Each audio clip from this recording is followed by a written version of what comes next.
Assalamualaikum warahmatullahi wabarakatuh. Perkenalkan, saya Nihayatul Anisah dengan NIM 233141053 dari kelas PGMI 5B.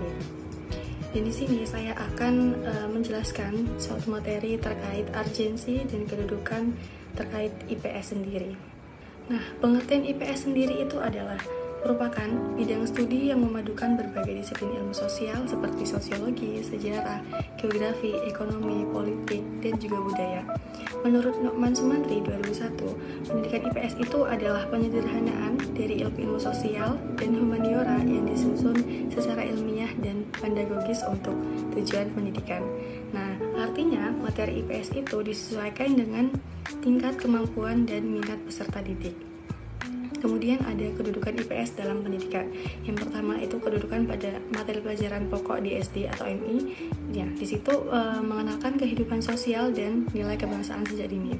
Yang kedua yaitu sarana pembentukan warga negara baik, memahami hak, kewajiban, dan norma sosial. Kemudian kedudukan yang ketiga yaitu penghubung teori dan kehidupan nyata dengan mengaitkan konsep sosial dengan pengalaman sehari-hari. Yang keempat yaitu wahana penanaman nilai dan karakter sosial yang menumbuhkan gotong royong, toleransi, dan juga tanggung jawab. Yang kedudukan terakhir, yang kelima, yaitu adalah alat pengembangan keterampilan berpikir kritis dan sosial, yaitu melatih analisis dan pemecahan masalah. Selanjutnya yaitu tujuan pembelajaran IPS menurut Sapria 2008 dan Permendikbud nomor 68 tahun 2003. Yang pertama yaitu mengembangkan pengetahuan, keterampilan, dan nilai agar peserta didik menjadi warga negara aktif, demokratis, dan nasionalis. Yang kedua yaitu menumbuhkan semangat kebangsaan, patriotisme, serta memahami aktivitas masyarakat dalam NKRI. Kemudian ada pentingnya IPS yang diajarkan di sekolah, yaitu yang pertama yaitu memahami diri dan lingkungan sekolah, yang kedua membentuk karakter dan tanggung jawab sosial, yang ketiga membangun keterampilan sosial dan berpikir kritis, yang keempat yaitu melatih pemecahan masalah sosial nyata, dan yang terakhir yaitu meningkatkan kemampuan bersosialisasi dan bekerja sama. Nah, kemudian ada dampak IPS. Dampak IPS sendiri itu yang pertama membentuk sikap sosial positif seperti toleransi, gotong royong, tanggung jawab, dan yang lain-lain. Kemudian dampak IPS yang kedua yaitu menumbuhkan kesadaran kebangsaan dan cinta budaya. Kemudian dampak IPS yang ketiga yaitu mendorong kemandirian dan kepedulian sosial.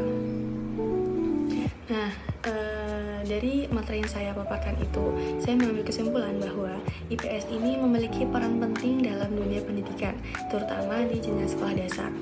IPS tidak hanya berfungsi sebagai mata pelajaran yang memberikan pengetahuan tentang masyarakat, tapi juga sebagai sarana pembentukan karakter, moral, dan tanggung jawab sosial peserta didik.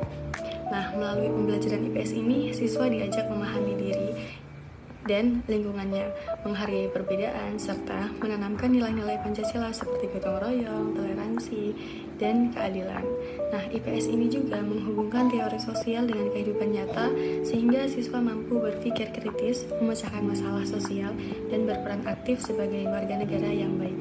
Dengan demikian, IPS memiliki kedudukan strategis dalam membentuk generasi yang berilmu, berkarakter, dan berkepribadian sosial yang kuat, demi tercapainya masyarakat yang harmonis dan beradab.